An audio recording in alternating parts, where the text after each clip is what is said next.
அமரர் கல்கி அவர்களின் சிவகாமியின் சபதம் 2ஆம் பாகம் காஞ்சியின் முற்றுகை. எல்லோருக்கும் வணக்கம். 2ஆம் பாகத்தின் 10வது அத்தியாயம் ஆனந்த நடனம். கடந்த பதிவில் தாமரை குளக்கரையில் இருந்த சிவகாமியை ஆயனர் கூட்டிக்கிட்டு வீடு நோக்கி வந்தது வரை பார்த்தோம். இப்போ 10வது அத்தியாயம் ஆனந்த நடனம். வாங்க வாசிக்கலாம். அப்பா, நான் நடனமாடி வெகு காலமாகிவிட்டதே, இன்றைக்கு ஆடட்டுமா என்று சிவகாமி கேட்டாள். இருவரும் வீட்டுக்கு சற்று தூரத்தில் ஒரு மரத்தடியில் கிடந்த கல்லின் மீது உட்கார்ந்திருந்தார்கள். பக்கத்து மரத்தடியிலே வர்ணம் மறைக்கும் கல்லுவங்களும் வர்ணம் காய்ச்சும் அடுப்புகளும் சட்டி பானைகளும் கிடந்தன. ஆயனர் சிறிது அதிசயத்துடன் சிவகாமியை உற்று நோக்கினார். இன்றைக்கு என்ன குழந்தாய், உன் முகம் இவ்வளவு கலையாயிருக்கிறது என்று வினவினார். உடனே மறுமொழி சொல்ல முடியாமல் சிவகாமி சிறிது திகைத்துவிட்டு, பிறகு, கமலியை பற்றி கேள்விப்பட்டதிலிருந்து எனக்கு உற்சாகமாய் இருக்கிறது அப்பா. காஞ்சிக்கு போய் கமலியை பார்த்துவிட்டு வரலாமா என்றாள். உடனே தான் பிழை செய்து விட்டதை உணர்ந்து நாவை பற்களினால் கடித்து கொண்டு, ஆமாம் அப்பா, சக்கரவர்த்தி ஏதோ நமக்கு செய்தி அனுப்பியதாக சொன்னீர்களே, அது என்ன என்று கேட்டாள். எதிரி சைன்யம் வடபெண்ணை ஆற்றை கடந்து விட்டதாம். காஞ்சியை நெருங்கி வந்து கொண்டிருக்கிறதாம். காஞ்சியை முற்றுகை போட்டாலும் போடுமாம். ஆகையால் ஒன்று நீங்கள் காஞ்சி நகருக்கு போய்விடுங்கள், அல்லது சோழ தேசத்துக்கு போங்கள் என்று சக்கரவர்த்தி சொல்லி அனுப்பினாராம். நீ என்ன சொல்கிறாய் அம்மா? நான் என்ன சொல்ல அப்பா, எனக்கு என்ன தெரியும்? தங்கள் இஷ்டம் எதுவோ அதுதான் என் இஷ்டம். என் இஷ்டம் இங்கேயே இருக்க வேண்டும் என்பதுதான். இந்த காட்டை விட்டு வேறு எங்கே போனாலும் எனக்கு மன நிம்மதி இராது என்றார் ஆயனர். எனக்கும் அப்படித்தான் அப்பா, இங்கேயே நாம் இருந்து விடலாமே என்றாள் சிவகாமி. மாமல்லரின் ஓலையில் தாம் வந்து அவளை சந்திக்கும் வரையில் ஒன்றும் முடிவு செய்ய வேண்டாம் என்று எழுதியிருந்ததை நினைத்து கொண்டுதான் மேற்கண்ட விதம் சிவகாமி சொன்னாள். காஞ்சிக்கு போய் கமலியை பார்க்க வேண்டுமென்ற ஆசை ஒரு பக்கத்தில் அவளுக்கு அளவில்லாமல் இருந்தது. ஆனால் 8 மாதத்துக்கு முன்பு திருநாவுக்கரசரை பார்ப்பதற்காக காஞ்சிக்கு போய் திரும்பியதும் முதலாக மாமல்லர் தனக்கு எழுதிய ஓலையை நினைவுபடுத்தி கொண்டார். அரண்மனை நிலாமாடத்தில் முத்து பதித்த பட்டு விதானத்தின் கீழே தங்க கட்டிலின் மேல் விரித்த முல்லை மலர் படுக்கையிலே படுத்துறங்க வேண்டிய நீ என்னுடைய ரதசாரதியின் வீட்டில் தரையிலே விரித்த கோரைப்பாயில் படுத்துறங்கினாய் என்பதை எண்ணி எண்ணி என் மனம் புண்ணாகிறது என்று பல்லவகுமாரர் எழுதியிருந்தார். இதிலே அவர் சிவகாமியிடம் கொண்டிருந்த காதலின் மேன்மையும் வெளியாயிற்று. கண்ணபிரான் வீட்டிலே வந்து சிவகாமி தங்குவதை அவர் அவ்வளவாக விரும்பவில்லை என்பதும் புலனாயிற்று. இதை பற்றி சிவகாமியின் உள்ளத்தில் ஒரு போராட்டம் நடந்தது. கமலியிடம் அவளுக்கு இருந்த நட்புணர்ச்சியும் பல்லவகுமாரரிடம் அவள் கொண்டிருந்த காதல் வெறியும் போராடின. முடிவிலே காதல்தான் வெற்றி பெற்றது. ஆஹா, எத்தகைய பேதை நாம்! மகிதலம் போற்றும் மண்டலாதிபதியின் குமாரரிடம் காதல் கொள்ள துணிந்துவிட்டு அவருடைய கௌரவத்துக்கு பங்கம் விளையக்கூடிய காரியத்தை செய்தோமே என்று வருந்தி இனிமேல் பல்லவகுமாரரின் விருப்பம் தெரியாமல் காஞ்சிக்கே போவதில்லை என்று தீர்மானித்திருந்தாள். ஆகையினாலேதான் மேற்கண்டவாறு சொன்னாள். அதற்கு மறுமொழியாக ஆயனர் கவலை துணித்த குரலில் கூறினார், என்ன இருந்தாலும் மகேந்திரர் தீர்க்கமான அறிவு படைத்தவர். அவருடைய கட்டளைக்கு மாறாக நடந்தால் ஏதாவது விபரீதம் வருமோ என்னவோ. யாரிடமாவது யோசனை கேட்கலாம் என்றால் அதற்கும் ஒருவரும் இல்லை. நாகநந்தி அடிகளாவது வரக்கூடாதோ? 8 மாதத்துக்கு முன்பு போனவர் இன்னும் வரவில்லை.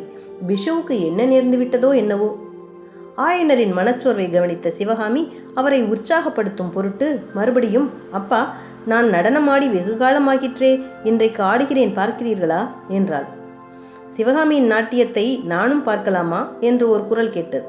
2 பேரும் ஏக காலத்தில் திரும்பி பார்த்தார்கள். சற்று தூரத்தில் நாகநந்தி அடிகள் நின்று கொண்டிருந்தார். புத்தம் சரணம் கச்சாமி, தர்மம் சரணம் கச்சாமி, சங்கம் சரணம் கச்சாமி என்று நாகநந்தி கோஷித்து முடித்ததும் ஆயனர், அடிகளே, வரவேணும் வரவேணும். நினைத்த இடத்தில் நினைத்த போது வந்து அருள் செய்கிறவர் கடவுள்தான் என்று பெரியோர் சொல்லுவார்கள்.